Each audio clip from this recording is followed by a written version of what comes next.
Hello दोस्तों, आपका स्वागत है तिरनेस क्लास हिस्ट्री फॉर यू में। तो जैसे कि आपको पता है कि यहाँ पर डेली करेंट अफेयर का सीरीज चला जा रहा है, जिस सीरीज का नाम है आपका करेंट अफेयर का टॉनिक सीरीज। और आपको मैं बता दूं कि TRE 4.0 मई में इसका प्रक्रिया किसी भी हाल में शुरू हो जाए। कल की ट्विटर GDU के एक्स अकाउंट यानी कि ट्विटर पे उन्होंने एक पोस्ट किया था कि चौथे चरण की जो भी वैकेंसी है आपको क्या देखने को मिल सकता है, मई महीना में प्रक्रिया इसकी शुरू हो जाएगी। और मैं एक बता दे रहा हूँ कि सितंबर तक इसको हर हाल में ज्वाइनिंग करा देना है तो करा देना है। अब कहो कि TRE 3 का नहीं हुआ, अरे उसका प्रोसेस चल रहा है, उसका निश्चित रूप से एक महीने मतलब इसी महीने में या अगले महीने में क्या पूरा सेटलमेंट हो जाएगा। और आपको वैकेंसी निकाल करके क्या करना है, इसको एग्ज़ाम लेकर 1-2 महीने में, जैसे फर्स्ट बार TRE 1 में हुआ था, TRE 2 में कितना फास्ट प्रोसेस हुआ था, उसी तरह से इस बार भी होने वाला है, तो तैयार रहे। और मैं बता दूं, चलिए आपको पता है कि डेली करंट अफेयर कैसे चलता है। आज 22 अप्रैल है। 22 अप्रैल 2025 के जितने भी करंट अफेयर बनते हैं उसको देखते हैं और स्टार्ट करते हैं सेशन। और सेशन का पहला प्रश्न को जो आपके स्क्रीन पर दिख रहा है, प्रश्न है हाल ही में यूनेस्को की विश्व स्मृति रजिस्टर में किसे शामिल किया गया है। तो आपको पता है कि यूनेस्को एक धरोहर है जिसमें शामिल किया गया आपका भगवत गीता और नाट्य शास्त्र को, जो आपको ऑप्शन नंबर डी में दिख रहा है। ये दोनों हो जाएंगे, ए और बी दोनों हो जाएंगे, इसका option number D is the correct answer हो जाएंगे। तो चलिए नेक्स्ट प्रश्न चलते हैं। नेक्स्ट प्रश्न है हाल ही में विश्व डोपिंग रोधी एजेंसी से मान्यता प्राप्त एथलीट पासपोर्ट प्रबंधन इकाई स्थापित करने वाला भारत दुनिया का कौन सा देश बन गया है। तो ये जो भारत देश बन गया है आपका कौन सा देश, तो 17वां, जो आपको ऑप्शन नंबर सी में दिख रहा है, 17वां देश बन गया है, जो आपको ऑप्शन नंबर सी में दिख रहा है। नेक्स्ट प्रश्न है हाल ही में केंद्रीय गृह और सहकारिता मंत्री श्री अमित शाह ने CRPF दिवस परेड 2025 को कहाँ संबोधित किया है। तो कहाँ के संबोधित, ये आपका नीमच में किया। कहाँ, नीमच। अब नीमच कहाँ है, तो नीमच MP में है। कहाँ, मध्य प्रदेश में। नीमच कहाँ है, मध्य प्रदेश में।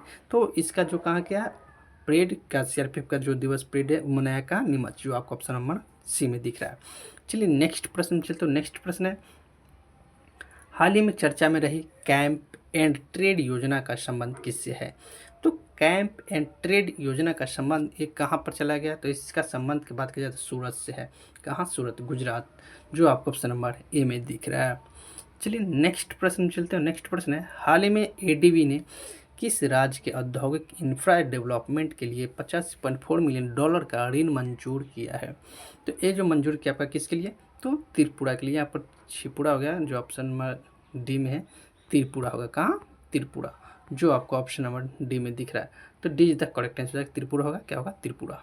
चलिए नेक्स्ट प्रश्न चलते हो। नेक्स्ट प्रश्न है हाल ही में प्रधानमंत्री नरेंद्र मोदी ने प्रकाश पर्व पर किसे श्रद्धांजलि दी है। तो ये जो श्रद्धांजलि दी है नरेंद्र मोदी ने प्रकाश पर्व, तो आपको पता है कि गुरु तेग बहादुर, यानी कि सिख धर्म के जो 9वें गुरु थे, तेग बहादुर कैमे गुरु थे, 9वें गुरु थे, जो इनके प्रकाश पर्व पर इनको श्रद्धांजलि दी है। चलिए मैं बता दूं कि सिख धर्म के संस्थापक की बात की जाए तो गुरु नानक को माना जाता है, जो प्रथम गुरु थे। और 10वें गुरु आपको गुरु गोविंद सिंह थे, जो खालसा पंथ की स्थापना करते कब, 1699 ईस्वी में। तो चलिए प्रकाश पर्व की बात की जाती है, सिख धर्म से संबंधित है, जो तेग बहादुर के श्रद्धांजलि के क्रम में मनाया गया। चलिए नेक्स्ट प्रश्न चलते हैं। नेक्स्ट प्रश्न है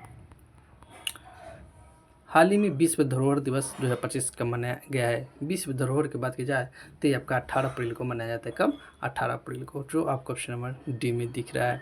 नेक्स्ट प्रश्न है हाल ही में NEP 2020 के तहत किसी ने स्कूल में हिंदी को तीसरी भाषा के रूप में अनिवार्य बनाया है।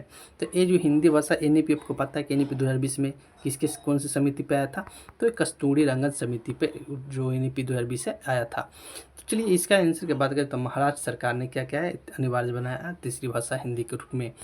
चलिए नेक्स्ट प्रश्न में चलते हैं। नेक्स्ट प्रश्न है हाल ही में विमोचित किताब the chief minister and the spy के लेखक कौन है। तो ये जो चीफ मिनिस्टर और द स्पाई के लेखक की बात की जाए तो अमरजीत सिंह दुल्लत है, जो आपको ऑप्शन नंबर ए में दिख रहा है। चलिए नेक्स्ट प्रश्न चलते हैं। नेक्स्ट प्रश्न है हाल ही में फ्रेंच लग्जरी ब्रांड चैनल ने भारत से अपना पहला ब्रांड एम्बेसडर किसे नियुक्त किया गया है। तो ये आपका क्या होगा, अनन्या पांडे को। किसको, अनन्या पांडे, जो आपको ऑप्शन नंबर बी में दिख रहा है। तो चलिए आज के होमवर्क में प्रश्न दे रहा हूँ। प्रश्न है आपका प्रश्न है, हाल ही में स्वयं का उपग्रह लॉन्च करने की घोषणा करने वाला देश का पहला राज्य कौन बन गया है? अगर इसका आंसर पता है तो कमेंट के माध्यम से जरूर बताइएगा। चलिए, वीडियो अच्छा लगा तो क्या करना है, छोटे से काम करना है, आपको चैनल को क्या करना है, सब्सक्राइब कर लेना है। चैनल को सब्सक्राइब कर लेना है, वीडियो को लाइक कर देना है, और क्या करना है, चैनल का नाम है दिनेश क्लासेस ट्यूटोरियल, और क्या करना है, इसको शेयर कर देना है और बेल आइकन को ऑन जरूर कर लीजिएगा। तो वीडियो देखने के लिए बहुत बहुत धन्यवाद।